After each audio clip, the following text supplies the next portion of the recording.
Hola a todos, ¿cómo están? Espero que estén muy bien. El día de hoy lo que vamos a iniciar va a ser justamente a verificar cómo es que hace el control de programas Prolog, ¿no? Ya hemos estado haciendo algunos programas, ya medio platicamos muy al inicio de cuando iniciamos esta parte de programación lógica, justamente pues cómo es todo lo que hay por detrás de Prolog. Hablábamos de backtracking, hablábamos de la unificación de variables, etcétera, ¿no? Entonces vamos a profundizar un poco más en este tema de forma que escribamos programas donde sea mucho más claro cómo es que está funcionando esta noción de retroceso, ¿no? Y de, llamémosle, ejecución de programas, aunque realmente no es una ejecución, sino una búsqueda de pruebas. Y vamos a ver cómo alterar este flujo dependiendo de pues los resultados esperados, ¿no? Por ejemplo, en las sesiones pasadas habíamos visto que pues justamente había funciones que nos devolvían los resultados de dos caminos, ¿no? Pero decimos, ¿para qué quiero que me dé los resultados de dos caminos si yo llegué a un hecho, por ejemplo, ¿no? Entonces, para evitar este tipo de resultados, vamos a ver cómo utilizar un operador muy importante, que es el operador de corte, y ver cómo manipular de mejor manera el control que lleva el programa directamente en Prolog, ¿no? También ya en alguno de los laboratorios vimos la herramienta Trace, ¿no? Entonces esta herramienta justamente lo que va a permitir es ir analizando justamente cómo se va haciendo este flujo de llamadas, ¿no? De llamadas a hechos o a reglas.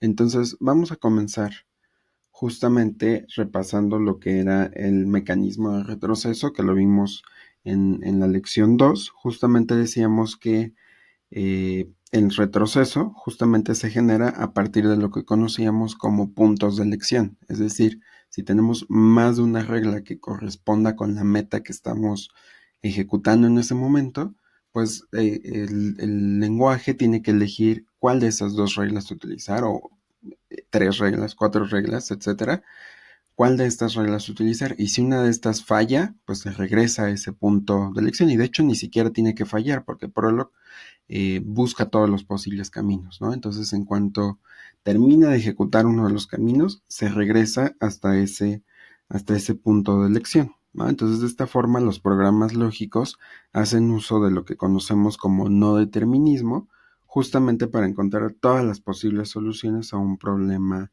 dado, ¿no? Entonces, vamos a hacer esta pequeña actividad que justamente aplica perfectamente este concepto. Si estamos hablando de no determinismo, pues los autómatas finitos no deterministas son perfectos para este tipo de análisis, ¿no? Entonces, sabemos que un autómata finito no determinista, a los cuales llamamos AFN, se representan por estos 5 elementos, que son un conjunto de estados, un alfabeto de entrada, que tiene que ser finito, una función de transición, ¿no? Un estado inicial, al cual le llamamos por lo general Q0, y un conjunto de estados finales, ¿no?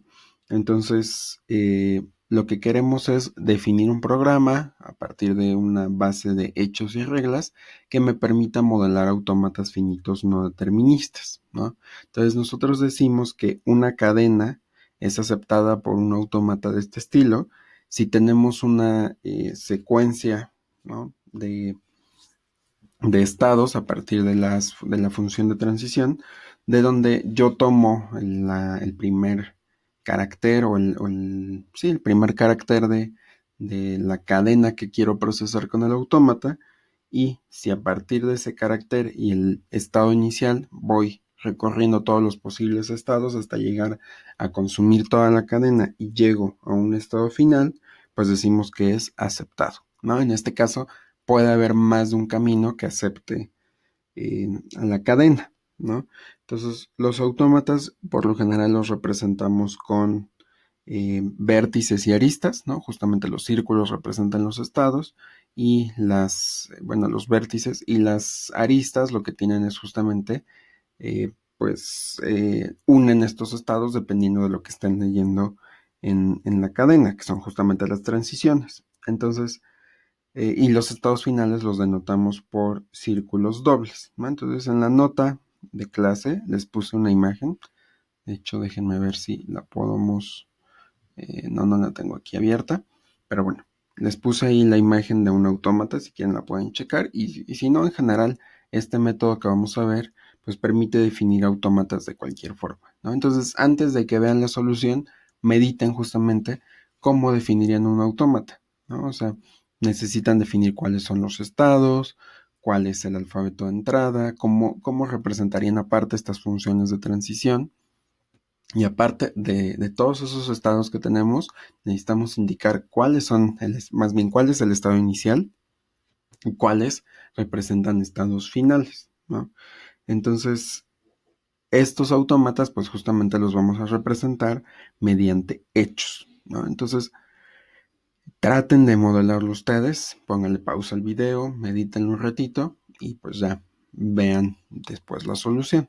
Entonces, una manera de modelar estos autómatas, como les decía, era mediante hechos, ¿no? Entonces, lo primero que tenemos que modelar justamente, pues es esa base de conocimientos. Entonces, aquí ya tengo abierto mi archivo ejemplos PL de cada sesión.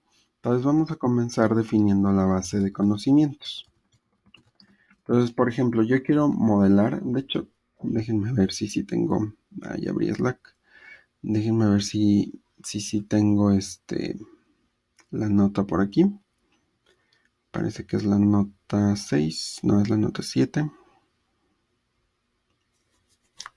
Entonces, quiero modelar, aquí está, quiero modelar este autómata, ¿no? Uh, uh, uh, uh.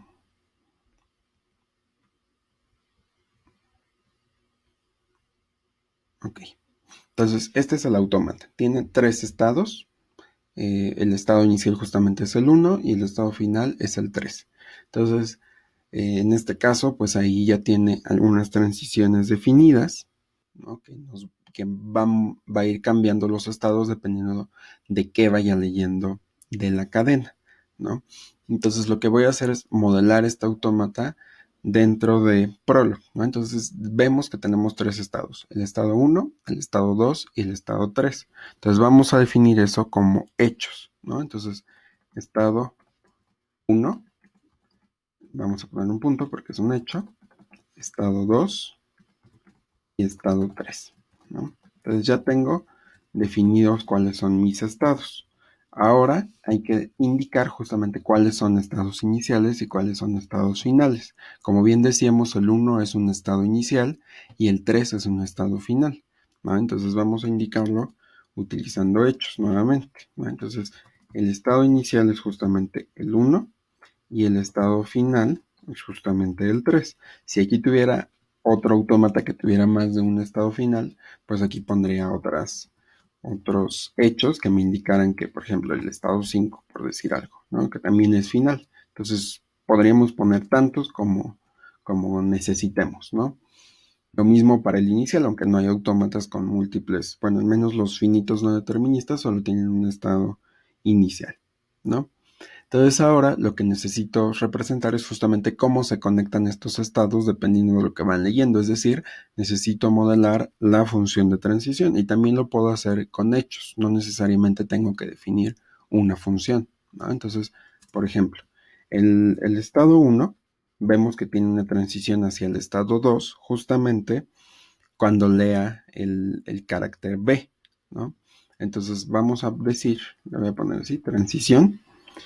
¿Qué me dice esta transición? Que va a iniciar en el estado 1 cuando lea una B y tiene que ir a dar al estado 2. Esta es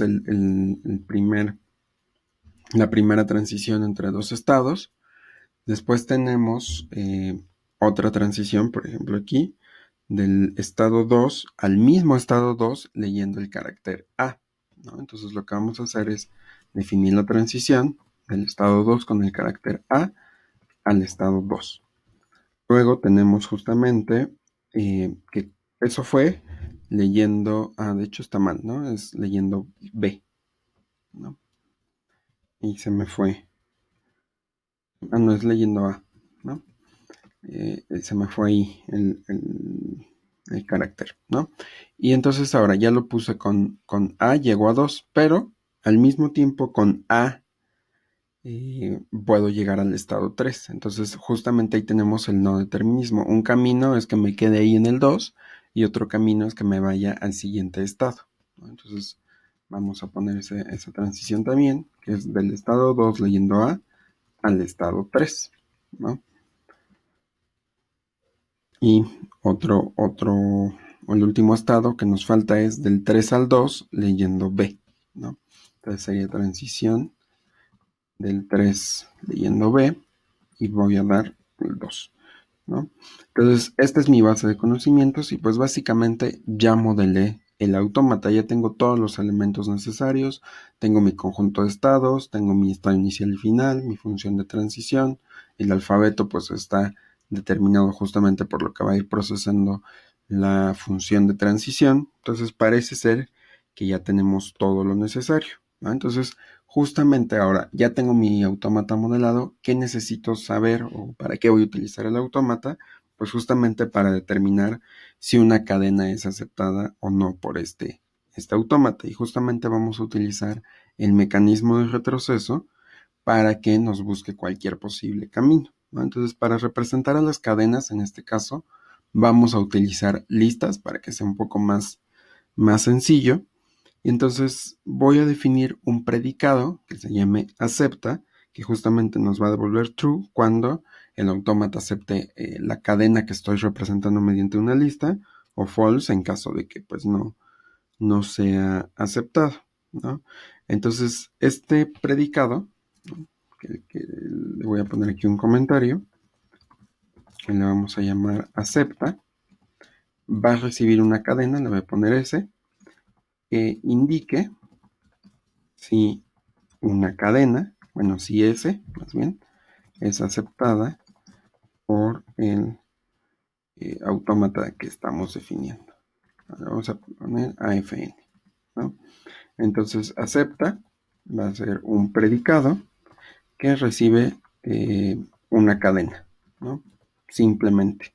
Entonces, le voy a pasar la cadena y me va a devolver true o false, ¿no? Ni siquiera le tengo que pasar otra variable. Entonces, ¿qué es lo que tengo que hacer? Pues principalmente necesito buscar un estado inicial, ¿no? Le vamos a llamar Q a ese estado. Y entonces la cadena va a ser aceptada si a partir del estado inicial puedo llegar a un estado final. Entonces, ¿cómo lo voy a hacer para ver si a partir de ese estado inicial Q puedo llegar a un estado final? Pues voy a definir un predicado auxiliar. De hecho, le vamos a poner así, acepta aux, que justamente aquí sí reciba dos parámetros. Va a recibir por un lado la cadena que está leyendo y por otro lado nos va a decir en qué estado está terminando, ¿no? Entonces, esto es lo único que vamos a poner, ¿no? Ya definimos dónde empieza, ya definimos qué estado va a leer. Entonces aquí va a leer la cadena a partir del estado Q. Entonces, ¿cómo se define acepta aux? Pues vamos a ponerle aquí el comentario. Va a ser un predicado auxiliar, ¿no? Justamente, que se cumple cuando una cadena es aceptada por el autómata finito no determinista dado un estado. O sea, a partir de ese estado va a iniciar la búsqueda. Entonces, ¿qué es lo que vamos a hacer? Pues tenemos dos casos, porque aquí ya tenemos nuevamente listas. Entonces tenemos la lista vacía, que significa que ya procesé toda la cadena, o la lista que tiene una cabeza y cola, ¿no? Entonces, vamos a definir acepta aux, justamente, primero que nada, cuando tengamos la lista vacía, es decir, que ya procesé todo. Entonces, si tengo que ya procesé la cadena y estoy en un estado Q, la única forma de que esto me devuelva true, pues es justamente que Q sea un estado final. Es decir, ya procesé todos los elementos de la cadena y llegué a la lista vacía, o sea, ya los consumí absolutamente todos.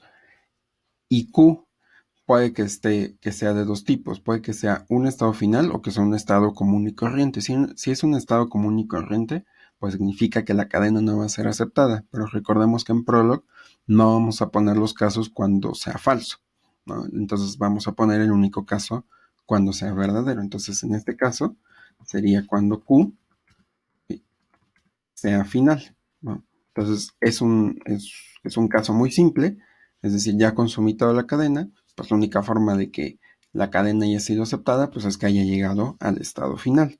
Y en caso contrario, es decir, que tenga una lista que tiene cabeza y cola, voy a poner HIT de head and tail, ¿no?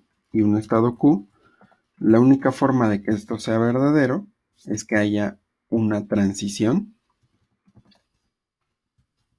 justamente de un estado Q, que es el que estoy procesando, leyendo la cabeza de la lista y que me lleve a otro estado al que le voy a llamar, no sé, P, ¿no? Bueno, vamos a ponerle R, ¿no? Creo que no había ninguna, ok. Entonces, ¿qué está diciendo esta premisa? Me está diciendo, ok, tienes una lista que tiene una cabeza H. Entonces, ese es el carácter que vas a leer en esta transición.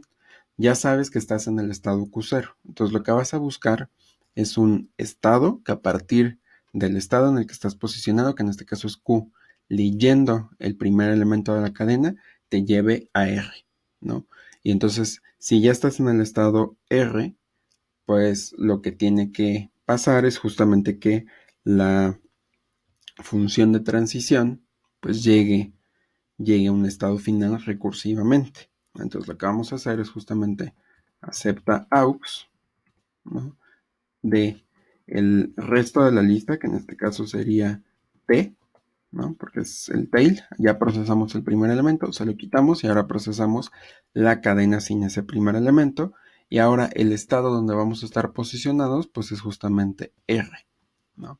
Entonces cambio de función de transición y ya procesé una parte de la cadena, ¿no?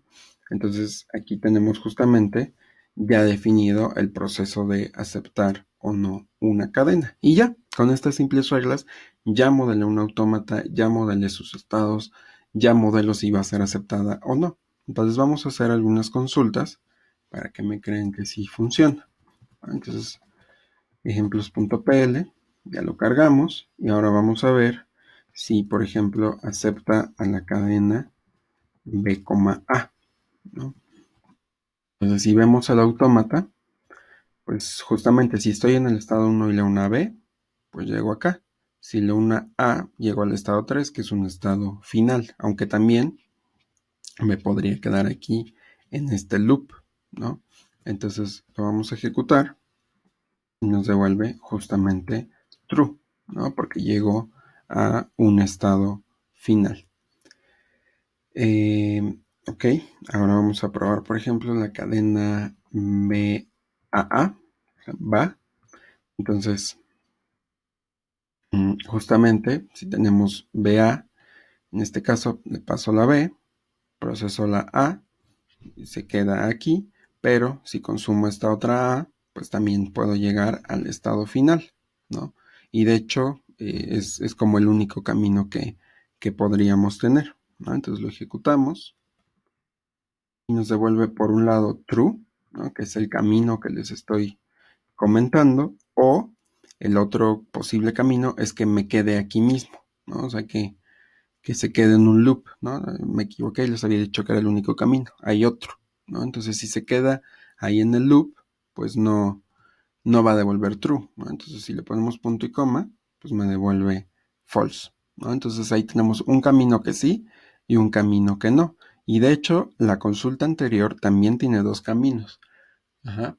Pero ahorita vamos a ver justamente por qué me devolvió true. Si por ejemplo aquí también pudo haber hecho ese, ese false, ¿no? O sea, si le pongo B y luego A, llega a un estado que no era final y me devuelve justamente false, ¿no? Pero bueno, justamente con estas dos consultas se puede apreciar el no determinismo, ¿no? Que fue justamente aquí cuando podía llegar a un estado final o quedarme en el mismo estado 2, ¿no? Entonces, el no determinismo justamente nos está permitiendo hallar todas las posibles soluciones a un problema, ¿no? Entonces, en este caso, el problema es justamente recorrer todos los posibles caminos del autómata hasta encontrar, pues, si la cadena es aceptada o no, ¿no? Entonces, en ocasiones, ¿no? Contar con este mecanismo de retroceso, pues sí es como muy útil, pero al mismo tiempo también nos podría resultar en una desventaja, ¿no? Porque justamente, pues yo quisiera que nada más me dé un resultado, ¿no? Por ejemplo, ahorita estábamos viendo que teníamos una consulta con dos resultados y pues no es, digamos, lo ideal, ¿no? En algunos casos, ¿no? Va a depender mucho de para qué estemos utilizando nuestra base de conocimientos, pero habrá casos en los que sí y habrá casos en los que no, ¿no? Entonces, para esos casos en los que yo no quiero que me esté dando todos los posibles resultados, sería muy conveniente utilizar o más bien detener la búsqueda de pruebas, es decir, que se quede con lo primero que encuentre, ¿no? Entonces, este mecanismo sí existe y justamente se llama o se le conoce como operador de corte, ¿no? Y el corte se representa justamente con este símbolo, ¿no? Entonces, como les decía, aunque esta técnica de retroceso es de gran utilidad, pues existen algunas situaciones en las que resulta en una desventaja, ¿no? Entonces vamos a ver, por ejemplo, un caso en el que resulta en una desventaja. Entonces, por ejemplo, piensen en un predicado que relaciona un número con su correspondiente valor en la sucesión de Fibonacci, ¿no? Entonces, traten ustedes de definir esa regla, eh, medítenlo, vean si les sale y pues después vean la solución, ¿no?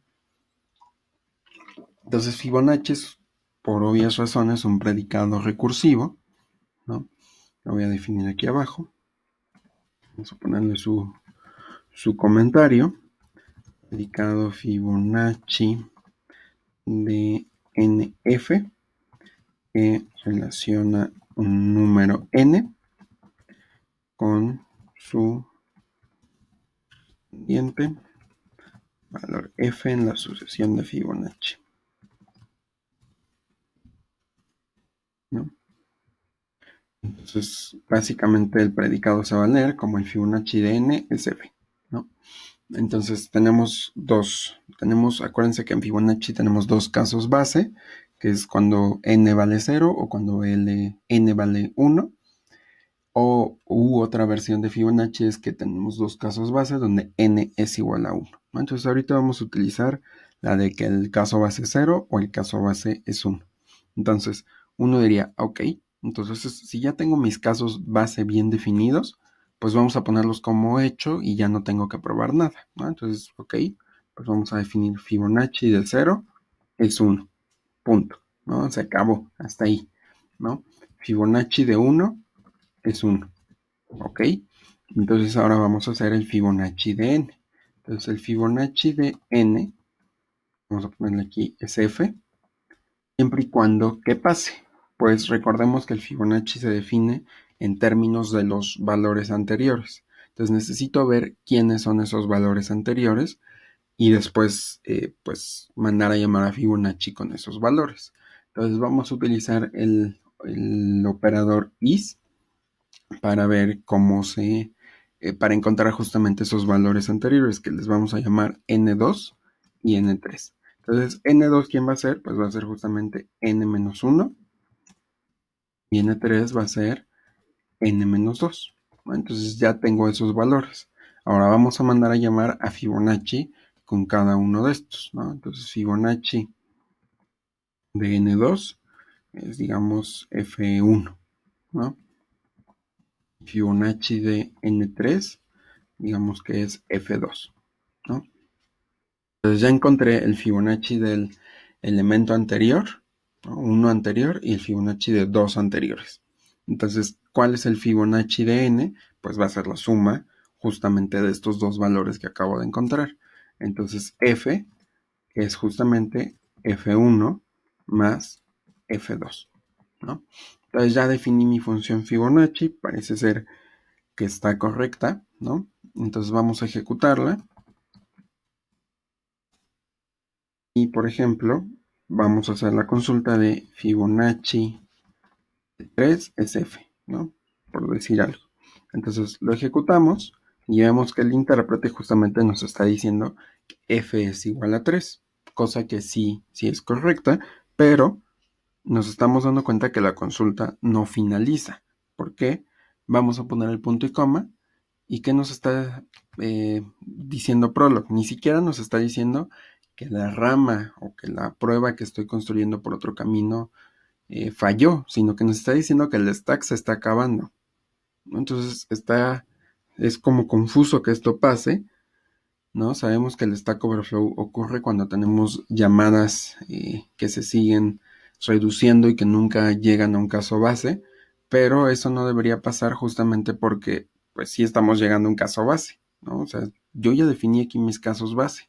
Entonces, ¿por qué el programa se sigue ejecutando así? Pues como que no tiene mucho sentido, aunque si lo piensan con más detenimiento, sí tiene sentido y es justamente por el retroceso que estamos definiendo, ¿no?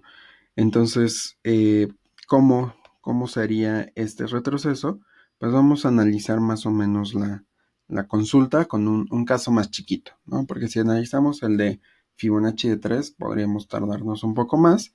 Entonces vamos a analizar la consulta con Fibonacci de 0, ¿no? Entonces, Fibonacci de 0, sabemos que es por definición un caso base y ya tenemos aquí un hecho aquí definido.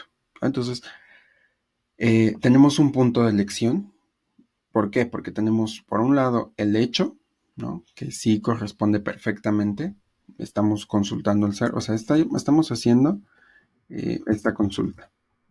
Fibonacci de 0 es F, ¿no? Que si se dan cuenta, pues también nos causa un Stack Overflow, pero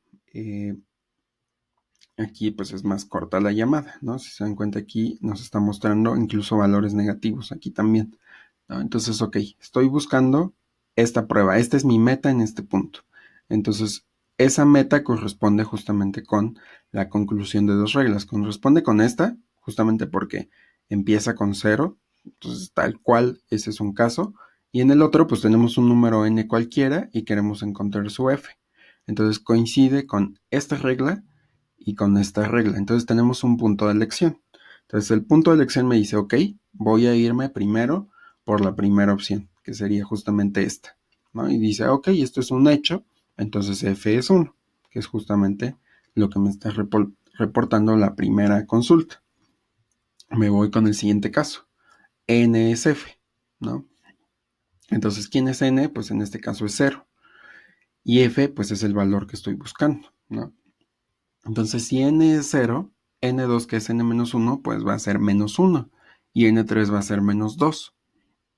Entonces voy a buscar el Fibonacci de menos 1 y el Fibonacci de menos 2, pero eso no está definido. Sin embargo, lo que va a hacer es buscar su número anterior y su número 2 elementos anteriores, ¿no? Entonces, cuando lo intente sumar, pues nunca se va a poder porque esta consulta se va a seguir reduciendo, ¿no? Por ejemplo, aquí lo que voy a buscar es el Fibonacci de menos 1.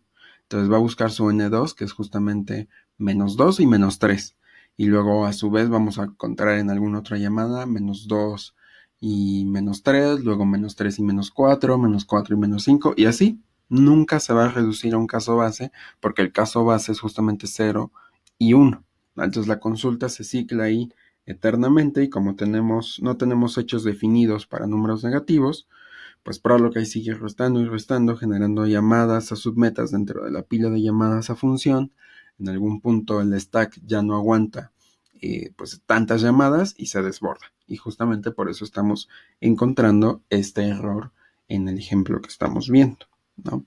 Entonces, justamente como les decía, bueno, todavía no era así de positiva, pero bueno, de esta forma, justamente Prolog, pues nos provee un mecanismo para evitar este tipo de soluciones que, como ya les he dicho, se llama corte, ¿no? Entonces, un corte lo que hace es detener el backtracking que se está generando en un punto de elección dado. O sea, yo le voy a decir, si caes en o sea, si tienes un punto de elección, pero eliges este camino y este camino termina, listo, ya. No vayas y busques los demás caminos, ¿no? Entonces, para aplicar el corte, como habíamos visto anteriormente, tenemos que utilizar el símbolo de admiración y lo podemos incluir en el cuerpo de cualquier regla, ¿no? O sea, cualquiera, ¿no? Tiene que ser regla porque si fuera hecho, pues no hay ninguna premisa, ¿no? Digamos que el operador de corte lo vamos a poner como una premisa. Entonces, cuando prolog llegue y encuentre este predicado, automáticamente esta tiene éxito, o sea, nos va a decir true y se va a detener el retroceso. Entonces, es básicamente como otra forma de definir un hecho, pero indicándole prolog que se va a detener la búsqueda, ¿no? Entonces, vamos a redefinir este código justamente utilizando el operador de corte, ¿no? Para ver cómo se detiene el retroceso. Y en este caso la consulta va a tener éxito y ya no va a buscar todos los posibles valores. Entonces, los valores donde yo quiero que si hay un punto de elección se detenga, pues van a ser justamente los casos base, ¿no? Por ejemplo, hace rato llegué a este caso base, pero también coincidía con esta regla. Entonces, si esta ya tuvo éxito, ya, no hagas búsquedas por otro lado. Les vamos a expresar eso poniendo el corte de esta forma, ¿no? Listo, ¿no? Aquí le puse punto y coma. Listo, ¿no? Entonces ya modifiqué mi función para que tenga justamente estos cortes y si la volvemos a cargar y volvemos a pedir Fibonacci de 3, pues ya nada más nos está dando un valor, que bueno, aquí fue el de 0, pero el de 3, y también ya nada más nos da un valor, que es justamente el Fibonacci de 3, o por ejemplo Fibonacci de 5, ya me trae únicamente el 8, ¿no? Entonces ya se detiene justamente la búsqueda cuando llego a casos particulares, que en este caso fueron los casos base, ¿no? Entonces, como les decía, básicamente lo que hice fue reescribir los hechos de otra forma, pero para indicarla por lo que ahí detenga el proceso de backtracking, ¿no? Entonces, bueno, ese fue el operador de corte. Otra forma de controlar, digamos, la ejecución de los programas se da con un operador muy útil, que es el operador de negación como falla, ¿no? Entonces, adicional a los cortes, vamos a tener ocasiones en las que los problemas, en vez de requerir verificar que se cumple una propiedad, vamos a querer lo contrario, es decir, verificar que una propiedad no se satisface, ¿no? Ahorita hacemos un ejemplo. Para este tipo de situaciones, justamente Prolog nos va a dar un operador, o una primitiva más bien, porque no está funcionando como operador realmente, a la cual funciona muy parecido a la negación lógica. Sin embargo, no es simplemente aplicarle un not al resultado, ¿no? A esta primitiva le llamamos negación como falla, y se representa mediante este predicado, ¿no? Es una diagonal invertida y un símbolo de más. Y básicamente funciona de acuerdo a el enunciado que nos dice que una expresión de la forma, no, lo voy a poner aquí, debí poner eso en la presentación, pero bueno, vamos a decir que una expresión de la forma eh, en negación como falla G, ¿no? O sea, algo de esta forma tendrá éxito siempre que G falle. Entonces, ¿qué es lo que me está diciendo esto? Voy a tratar de construir una prueba para G. Si no puedo construir esta prueba, es decir, falla, pues en una ejecución normal esto nos diría false. Pero como tenemos antecedido a esta búsqueda el operador de negación como falla, voy a decir true. O sea, cuando falle la búsqueda, concluyo true, ¿no? Entonces, eso es justamente lo que hace la negación con falla, como falla. Entonces, básicamente lo que hace esta primitiva es que construye todo el árbol de resolución, incluyendo con backtracking, va a hacer toda esta búsqueda, ¿no? Pero lo que va a hacer es probar que justamente no tiene éxito la meta, ¿no? O sea, que ya construí todo el árbol y que ninguna rama tuvo éxito, entonces falla completamente, por lo tanto digo true, ¿no? Entonces vamos a hacer otro ejemplo, voy a borrar esto de aquí. Y, y en este ejemplo pues vamos a hablar de algo muy simple que son comidas favoritas. Entonces, por ejemplo, vamos a suponer tenemos la comida favorita de, no sé, Pedro. Ahí vamos a decir que su comida favorita son las enchiladas, ¿no? Y que por el otro lado tenemos a Diana, y a Diana le encanta el pozole, ¿no? Entonces su comida favorita es el pozole. Entonces voy a guardar esto y vamos a cargar nuevamente el archivo. Entonces, por ejemplo, yo digo, pues quiero saber, voy a poner el operador de negación como falla, y quiero saber cuál es la comida favorita de Betty. ¿Quién es Betty? ¿Quién sabe? ¿No? Yo nunca lo puse eh, como hecho, ¿no? Entonces lo voy a ejecutar y sin embargo me está diciendo true. ¿Por qué me está diciendo true? Pues justamente porque no hay ningún hecho que empiece con Betty. Entonces recordemos que en la negación como falla lo que queremos probar es que falla, ¿no? Entonces si yo ejecuto esta consulta sin el operador de negación como falla, me devuelve false. Entonces justamente sí está fallando. Entonces como sí está fallando, la negación como falla me devuelve true, ¿no? Entonces, pero que me diga esto true no significa que Betty tiene una comida favorita. O sea, no estoy concluyendo que Betty tiene comida favorita. Estoy concluyendo que no se tiene suficiente información para afirmar que eso se cumple, ¿no? Entonces, este tipo de argumento se basa en una hipótesis muy, muy bonita, que es la hipótesis del mundo cerrado. ¿No? Lo voy a poner aquí. Hipótesis del mundo cerrado. Y lo que me dice esta hipótesis, ¿no? Es que lo que no se puede probar